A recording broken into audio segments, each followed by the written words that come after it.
Hello అందరికీ వచ్చేసానండి. Sunday lunch special తీసుకుని మా లంచ్ స్పెషల్ ఏంటో తెలుసా? రొయ్యల ఇగురు. ఈ రొయ్యలు ఎప్పుడు కూడా మా అత్తయ్యో అమ్మో చేస్తే తినడం అలవాటు. మనం ఎప్పుడూ చేసింది లేదు, తినింది లేదు అనమాట. అయితే కాకపోతే ఎలా చేస్తారనే ప్రొసీజర్ మటుకు నాకు తెలుసు, ఎందుకంటే వాళ్ళు చేసేటప్పుడు చూస్తూ ఉన్నాను. మనం రొయ్యలు కొనుక్కున్నప్పుడు వాళ్ళు పైన ఉండే ఆ తొక్క అంతా కూడా వాళ్ళే క్లీన్ చేసిస్తారు. అయితే ఆ క్లీన్ చేసిన రొయ్యల్ని మళ్ళీ మనం క్లీన్ చేసుకోవాలి. ఎలా అంటే అదిగో నా దగ్గర ఉంటుంది చూసారా, అది రొయ్యలు కట్ చేసుకునే చాక్ అనమాట. ఆ చాక్తో ఒక్కొక్క రొయ్యని తీసుకుని పైన ఆ విధంగా కట్ చేసి దాంట్లో ఉండే నల్లగా ఉండేది మొత్తం క్లీన్ చేసేయాలన్నమాట. అది క్లీన్ చేయకపోతే స్మెల్ వచ్చేస్తుంది, దట్టు చేదు కూడా వస్తుంది. ఆ చేదు అట్లా వాసన లేకుండా ఉండాలి అంటే మొత్తం నీట్గా క్లీన్ చేసుకోవాలి. కొంతమందికి రొయ్యలు కానీ చేపలు కానీ అట్లాంటివి అంటే సీ ఫుడ్ రిలేటెడ్గా ఉండే ఫుడ్స్ ఏవి తినరనమాట, అంటే ఇష్టపడరు. ఎందుకంటే వాసన వస్తుందని, చేపల వాసన నీచు వాసన వస్తుందని.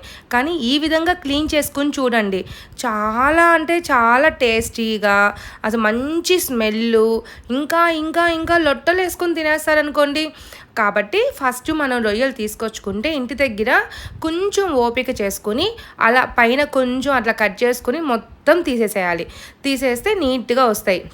అది తీసేసాక ఎంత చెత్త అవుతుందో చూడండి, దాంట్లో నుంచి వచ్చింది అదంతా తీసాక అదిగోండి ఫైనల్గా ఉండే రొయ్యలు అన్నమాట.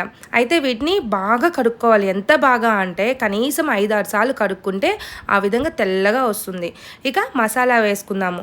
ఆనియను, టమోటా, అల్లం వెల్లుల్లి పేస్టు, నెక్స్ట్ మిరియాలు, ధనియాల పౌడరు, జీలకర్ర, గరం మసాలా అవన్నీ తీసి పెట్టుకునేద్దాము. ఆ తర్వాత ఒక బాండీ తీసుకుని దాంట్లో ఆయిల్ వేడెక్కిన తర్వాత ఫస్ట్ ఈ రొయ్య ముక్కలను వేసి బాగా వేయించుకునేయాలన్నమాట. ఎలా వేయించుకునేయాలంటే మనం 1-5-6 సార్లు క్లీన్ చేసాం కదా, అంటే కడిగాం కదా, ఉప్పు నిమ్మకాయ వేసి పిండి బాగా కడిగేసేయాలి. అలా కడిగితే నీరు వచ్చేస్తుంది. ఆ నీరంతా ఎగిరిపోయి మనం వేసిన ఆయిల్ మొత్తం బాగా సపరేట్ అయిపోవాలన్నమాట. అలా సపరేట్ అయిన దాకా అట్లా వేయించుకునేయాలి. ఆ స్టేజ్లో మనం ముక్క పట్టుకొని చూస్తే కూడా మనకి ముక్క కూడా బాగా ఉడికిపోయి ఉంటుంది, అంటే వేగిపోయి ఉంటుంది. దాన్ని సపరేట్గా ఒక ప్లేట్లోకి తీసుకుని అదే ప్యాన్లో ఆయిల్ వేసుకునేసేసి దాంట్లో ఆనియన్స్ వేసుకుని బాగా రోస్ట్ చేసేసుకోవాలి. ఇంకా మనకు తెలిసిందే అన్నీ 1 by 1. ఆనియన్ వేగిన తర్వాత అల్లం వెల్లుల్లి పేస్ట్ వేగిన తర్వాత టమోటాసు, ఆ తర్వాత మనం తీసుకున్న స్పైసెస్ అన్నీ బాగా ఒకదాని తర్వాత ఒకటి వేసుకుని బాగా నూనె సపరేట్ అయిపోయిన దాకా వేయించుకునేయాలి. అలా వేయించుకోలేదు అంటే మనకి పచ్చి వాసన వస్తుందన్నమాట. అంటే స్పైసెస్ ఏవి వేగకపోతే కొంచెం టేస్ట్ కూడా వేరేగా ఉంటుంది. అలా బాగా ఆయిల్ సపరేట్ అయ్యాక ఈ మనం వేయించుకున్న ముక్కలు ఉన్నాయి చూసారా, అవి వేసేసుకుని అవి కూడా కొంచెం సేపు అట్లా కలుపుకునేయాలి. కాకపోతే అక్కడ మనం ఆల్రెడీ వేయించుకున్నాం కదా, సో ఎక్కువ టైం పట్టదనమాట. మనకు కొంచెం గ్రేవీ కావాలి కాబట్టి కొంచెం వాటర్ వేసుకుని బాగా ఉడికించుకునేయాలి. అంతా కూడా మీడియం టు లో ఫ్లేమ్లో మాత్రమే మనం బాగా ఉడికించుకునేయాలి. అప్పుడు గుజ్జు అంతా బాగా టేస్టీగా, వెరీ వెరీ టేస్టీగా వస్తుంది. పచ్చి వాసన రాదు, స్పైసెస్ అన్నీ ముక్కకి మసాలాకి బాగా పడుతుందనమాట. ఉత్త గుజ్జుతోనే మనం అన్నం అంతా తినేయచ్చు అనమాట. అలా పైన ఒక టైట్గా ప్లేట్ పెట్టుకుని బాగా వేయించుకునేసాక అదిగోండి నేను చూపిస్తున్నట్టు వచ్చేసింది. ఇంకేముంది, దాన్ని తీసేసుకొని సర్వింగ్ బౌల్లో సర్వ్ చేసుకోవటమే. అదిగోండి కేజీ రొయ్యలంట. ఎంత వచ్చిందో, ఒక చిన్న ప్లేట్ వచ్చింది. సర్లేండి అడ్జస్ట్ అవుదాం.